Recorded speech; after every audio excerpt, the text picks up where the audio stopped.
How exactly does a talking parrot solve a murder? Well, it starts with a secret, a massive gambling addiction, and a crime so perfectly staged that the killer almost got away with it until the family pet decides to start talking.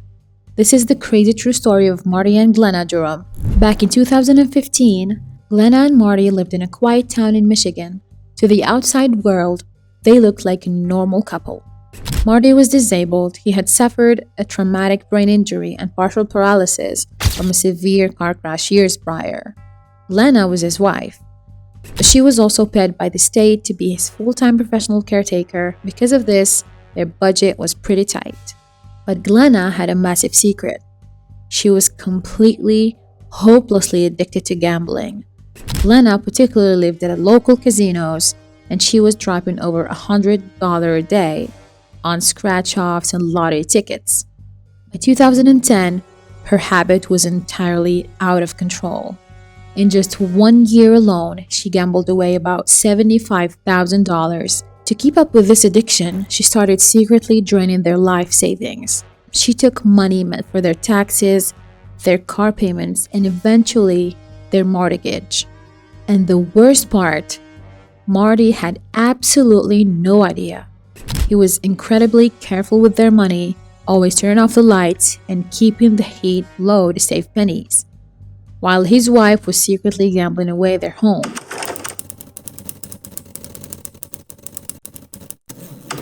But eventually, she ran out of money to steal. By 2015, the unpaid bills caught up to Glenna. They owed $48,000 on a house that was now in foreclosure.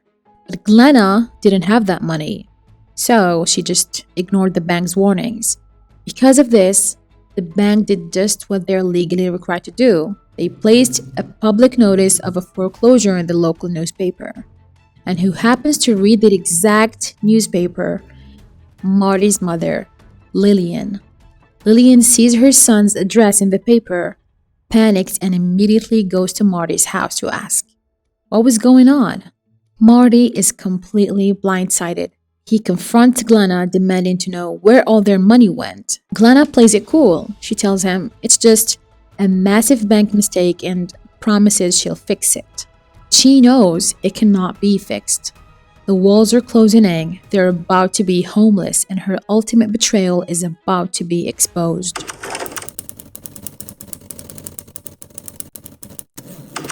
Glenna decides that the only way out of facing the consequences is if neither of them are alive to see it. She formulates a real dark plan. First, she sits down and writes 3 separate apology letters. 1 to her adult children, 1 to her ex-husband, and 1 to her mother. She then grabs a handgun they keep in the house and heads to the bedroom where Marty is waiting. And guys, if you're hooked in this crazy story so far, please take 1 second to hit that like button and subscribe. It really helps the channel out. So, Glenna walks to the bedroom. A massive argument breaks out. Glenna points the gun to her husband and pulls out the trigger 5 times, and tragically, Marty doesn't survive. Immediately after, Glenna turns the weapon on herself, but here is where her plan falls apart. Glenna sustains a severe head wound, but she doesn't actually pass away. In a dazed state, she shoves the gun under the couch, drags herself back up to the bed, and lies down next to Marty's body. 2 days later, a worried neighbor who hadn't heard from them decides to do a welfare check. She walks inside, finds the horrific scene, and immediately calls 911.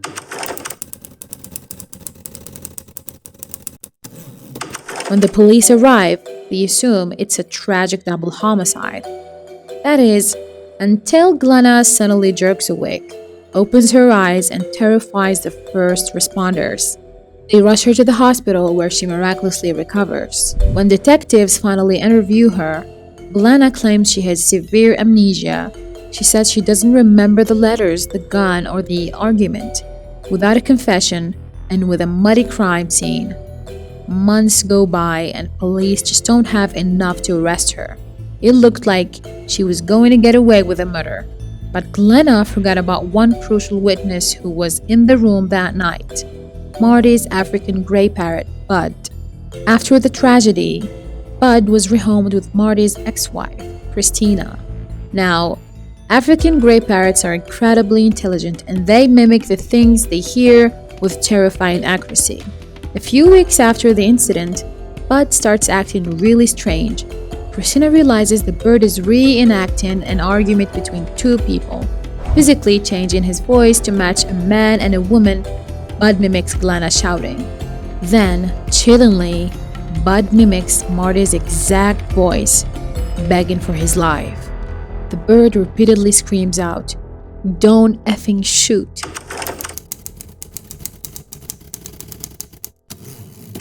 Christina is horrified. She records the parrot on her phone, knowing exactly what she is listening to. The final terrifying moments of Marty's life. Now, you can't exactly put a bird on a witness stand in a court of law. The police couldn't use it, so Marty's frustrated family takes the matters into their own hands and releases the video of the parrot to the local news. It absolutely explodes. It goes viral globally, and suddenly the whole world is demanding justice for Marty. Public pressure on the police department is immense. Forced to take another look at the case, they finally dig into the hard evidence. They look past Glenna's amnesia and pull her devastating financial records. They use handwriting analysis to confirm she wrote the 3 apology notes, and most importantly, ballistics match the bullets to the gun Glenna had hidden under the living room couch. Within weeks of the bird going viral, Glenna is finally arrested. In 2017, she went to trial. The jury didn't even need to hear from Bud the parrot. The financial records, the forensics, and the suicide notes were more than enough. Glenna was found guilty of first-degree murder and sentenced to life in prison. Marty's family finally got justice, and Bud the parrot became an absolute true crime legend. But I want to know what you guys think of it. If that parrot, Bud, hadn't gone viral and put the spotlight back on the police, do you think Glenna would have gotten away with this forever?